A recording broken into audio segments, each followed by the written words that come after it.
দাদা রায়পুরহাটে পৌঁছাতে পৌঁছাতে আমার 10:30 বেজে যায়। দাদা উঠেও গেছিল আমার জন্য, একটু বসলো। বোনেরা আমরা মিলে সবাই মিলে দাদার সাথে ফটো তুললাম, তারপর চলে গেছিলাম সোজা খেতে।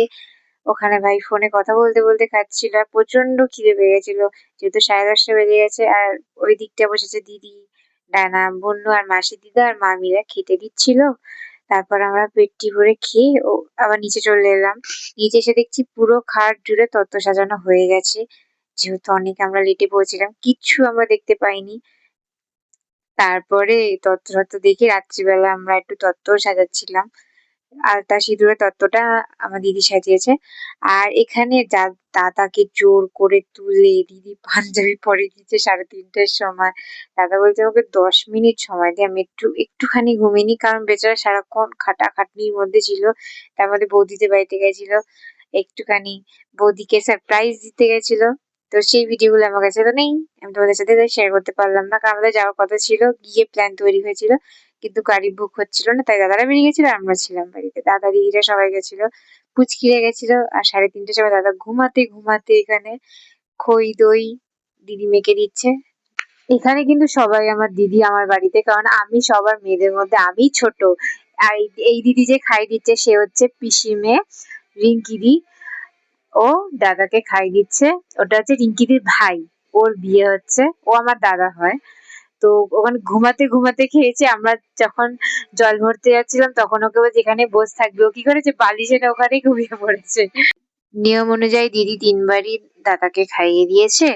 তারপরে দিদি পুচি আর মিষ্টিকে ডাকছে, আয় তোরা মামাকে খাওয়াবি। ওরা বলে রেখেছিল মামার বিয়ের প্রত্যেকটা রিচুয়ালে কিন্তু আমরা থাকবো। আর দিদি চেষ্টা করেছে ওদেরকে রাখার, ওদের শখ পূরণ করার। তাই ওরা রাতে কিন্তু এখনো ঘুমায়নি, তাও একটুখানি বকা খেয়েছে আমার দিদির কাছে, তোরা ঘুমাসনি, ঠিক আছে জল তুলে এসে না ঘুমিয়ে পড়িস। মাসি দিদা কলসিতে স্বস্তিক চিহ্ন এঁকে নিচ্ছে, এটাতে জল তোলা হবে, তার জন্য আমরা পুরো ফুল রেডি। আর মিষ্টি তো এখানে চুপচাপ বসে আছে, আর একটু মার কাছে বকা খেয়েছে তো চুপচাপ বসে থাকতে বলেছে, কারণ ওরা দুটো মিলে খুব লাফালাফি করছিল, আমাদের দিকে তো পুরো এক্সাইটেড হয়ে গেছিল আমাদের সাথে যেহেতু ছিল। তো ঠিক আছে, বিয়ে বাড়িতে এসব চলে। ওরা দুজনই খুব মিষ্টি, একটা মেয়ে, দুটো মেয়ে খুব মিষ্টি। আর এখানে আমরা উলু শঙ্খ বাজাতে বাজাতে সবাই মিলে নিচে যাচ্ছি। একজন কলসি ধরেছে, একজন কুলো নিয়েছে, একজন শ্রী নিয়েছে, এই করতে করতে 3:30 না 4টের সময় আমরা জল ভরতে যাওয়ার জন্য পুরো রেডি। সবাই মাথায় ঘোমটা টোমটা দিয়ে। আর আমার দিদি, আমরা ভোরবেলা জল ভরতে যাওয়ার জন্য ফুল পল্টন আমরা রেডি। এখন আমরা জল ভরতে যাব, আমরা খুব এক্সাইটেড। তো এখানে সবাই আছি আমরা, মাসিরা, দিদি, আমার জেঠুর মেয়ে, মানে সবাই আমার দিদি, আমার জেঠুর মেয়ে, আমার পিসির মেয়ে, সবাই আমার দিদি। তাই তোমরা বুঝতে পারবে কিনা জানি না। এখানে মিষ্টি পুচি আছে, পিসি আছে, মাসি দিদা আছে। আর পুচি তো খুব এক্সাইটেড হয়ে গেছে, ভোর 4টের সময় তাড়াতাড়ি করে কেটে সময় চলে যাচ্ছে।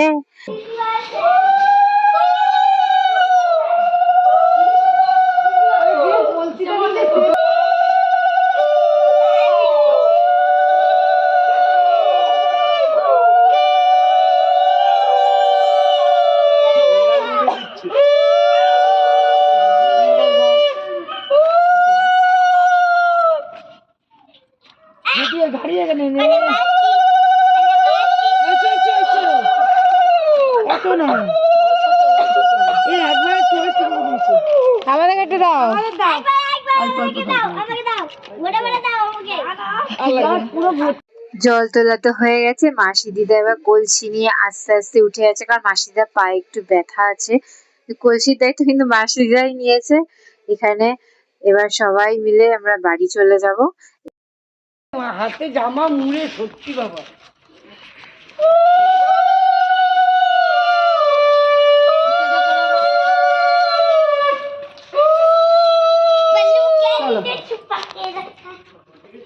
এবার আমরা বাড়ি যাওয়ার জন্য রেডি। তো রাস্তায় একটুখানি আমরা চা খেয়ে নিয়েছিলাম, আমি, ডানা, দিদি সবাই মিলে। আর এখন 4টে, 4:30 হোক কাছাকাছি বাজতে যায়। আর আমাদের কেষ্টপুরে চায়ের দোকান খুলেও গেছিল। সো চা পাটি করে আমরা সোজা বাড়ি চলে এসেছি গাইস, টাটা।